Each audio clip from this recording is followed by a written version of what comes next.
Good evening to you if you've just joined us. My name is Joel Reinberger. We spend a lot of time with screens in front of our faces and we get kind of mesmerised by them to the point where we just forget what our body is doing. So we relax and we slump and we slip into hideous postures that really aren't good for us. I still remember a friend of mine's mum who discovered that you could play the card game Patience on a PC, and she sat there leaning with her chin on her hand for hours on end and did permanent nerve damage to her wrist because she was literally there for like 3 hours playing Patience on a computer. What can we do about this? How can we prevent ourselves from getting these sorts of problems and injuries? Tink G is an osteopath from Rockhopper. She deals with a lot of strains caused by computer time. Hello, how are you doing, Tink? I'm really well. How are you, Joel? Good. How many people have you seen this week with computer-related issues? Oh, gosh. I never count, but many every week. What proportion of your practice do you think it makes up now?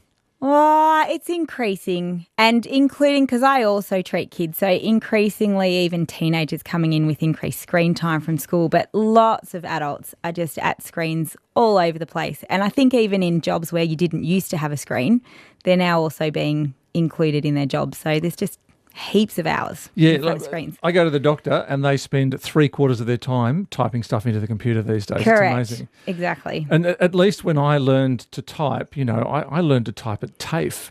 I was told how to sit properly and everything, but so many kids are typing with one leg under them and one leg over them up on the desk, and they're shoulder down, another shoulder up, and uncomfortable chairs, and the setup's not right, and they're slouching. Yep, absolutely.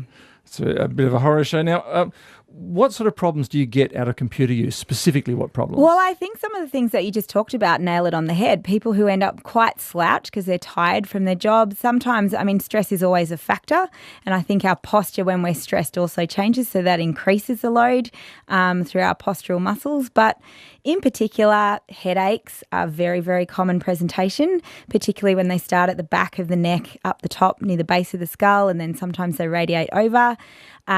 Eye strain also presents and can be related with that, but pain directly in the neck is also incredibly common. What is your treatment for that as an osteopath? What do you do to deal with it? I do hands-on treatment as well as advice on stretches, and also talking about what are the repetitive parts of their job. So how many hours a day are they in front of a screen? Are there other parts of their day they could break up their screen time? That's always really important to talk about in terms of management. So most of my treatment is hands-on, and then I talk while I work about what else they can do to prevent that repetitive strain.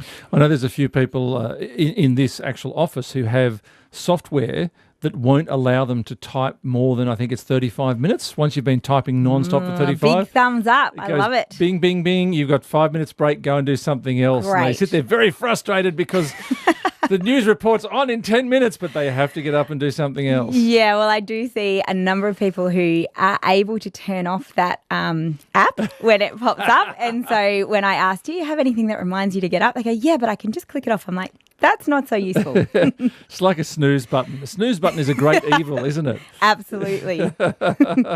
Now, how much of it is the postural element and how much of it is just sheer overuse of the muscles you're using when you're typing, for example? Look, I think both of those things are really primary. And so one of the things is also I discuss whether they're fit enough to be at a screen, which sounds silly. We talk about fitness for exercise-based activity, but really the fitter you are in terms of your general overall health, the easier you will manage sitting in front of a computer for hours. So it's very much both of those things. Now, at the moment in this studio, we're standing because it gives us the option. We can, the whole studio moves up and down. Do you think we should all be standing at our desks all day? I'm a big advocate for sit-stand workstations.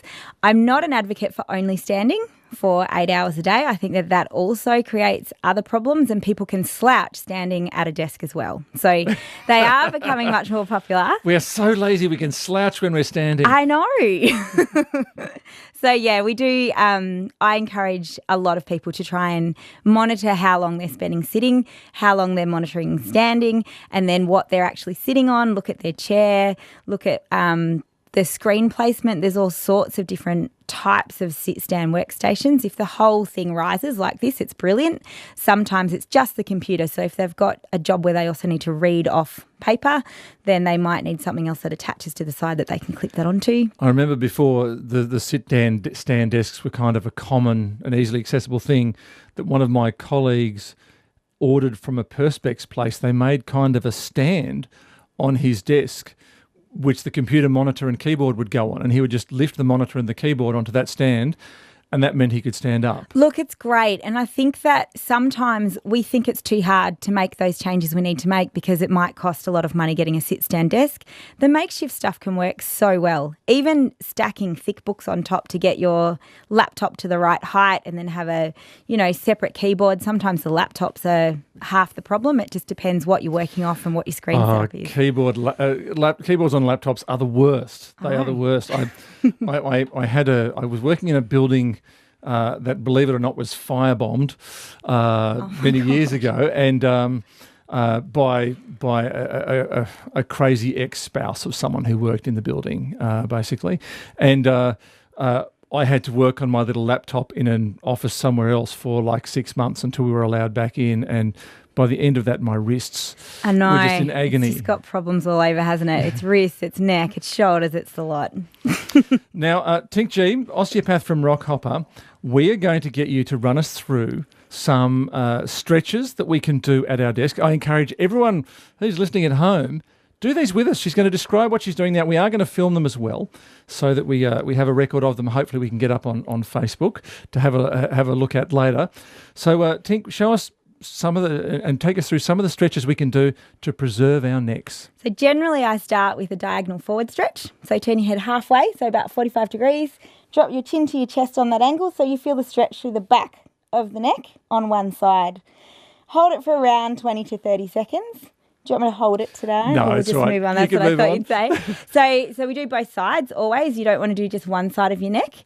The other thing is, if you really get it up in the top here, it's good to almost retract your chin like you're giving yourself a double chin, because you'll feel the stretch move further up into here, and that can be really useful. Oh, so yeah, I feel that. Yeah, so that can be a really useful little tip other than the standard stretch.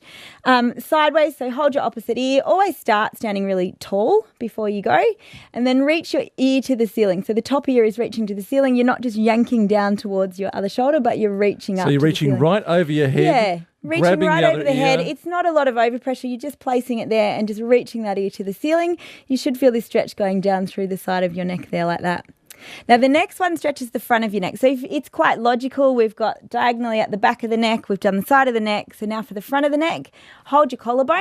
So find your collarbone, put your opposite hand on it, pull down. So you're pulling down that skin there. Look over your shoulder to the other direction. Tilt your head backwards. I probably should have done the other side so you can hear it on the mic. So you tilt your head backwards and you'll feel the stretch down through the front of your neck there.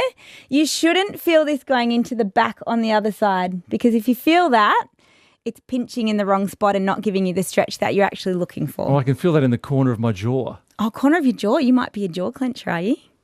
If you can feel it in the corner of the jaw, it's probably a good stretch to do to try and release some jaw tension. I really feel that one in the corner of my, just underneath the jaw there. Yeah, so there you go. This is the new favourite stretch for you. Okay. So to finish off, clasp your hands together, put your hands behind the back of the head, and then drop your chin to your chest on that angle. So you just go straight forward on both sides.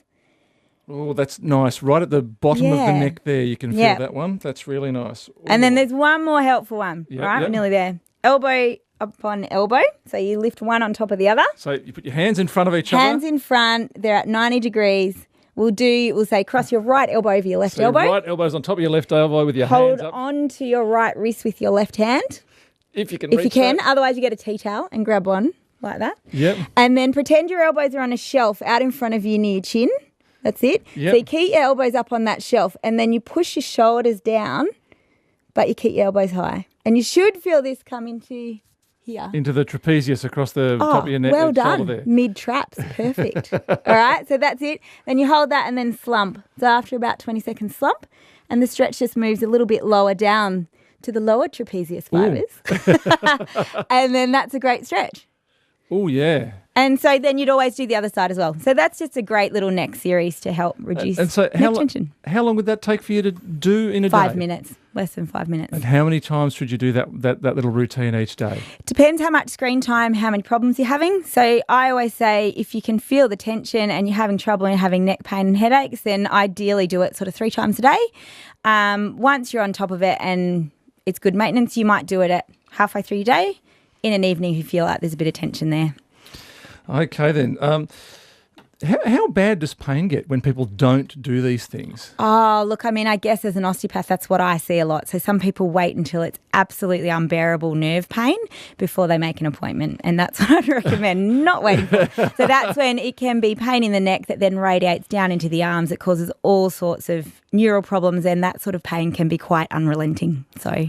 Neural problems. Now, what does that actually mean? So if you've got so much tension in the neck that it then causes compression on a nerve, it can be muscular based, it could be joint based, but if it's gone on for so long that you haven't dealt with it and maintained yourself earlier, then sometimes it produces that radiation pain that comes right down into your arm, and it's numbness, tingling, burning pain. It can get quite nasty. And nerves don't like to regrow and improve and things, do they? Well, they don't like to be irritated long term. So what is the first sign that you should go and look for a professional's help? Yeah, that's an interesting question. I think if you're doing these kinds of stretches and getting good relief and you don't have a sense of neck tension frequently or headaches, then I think you're probably maintaining yourself fairly well. If you start to get neck pain at the end of a work day, or you're waking up in the morning feeling like your neck is stiff and sore, if you notice that you're worse at the end of a week versus Monday morning when you've had a rest over the weekend, might be time to look at the issues that you've got in terms of what your screen setup is. That would be step one. If you've looked at that and you're still having problems, I would go and see someone before it gets worse. Tink G, osteopath with Rockhopper in Salamanca. Thank you so much for being with us. My pleasure. This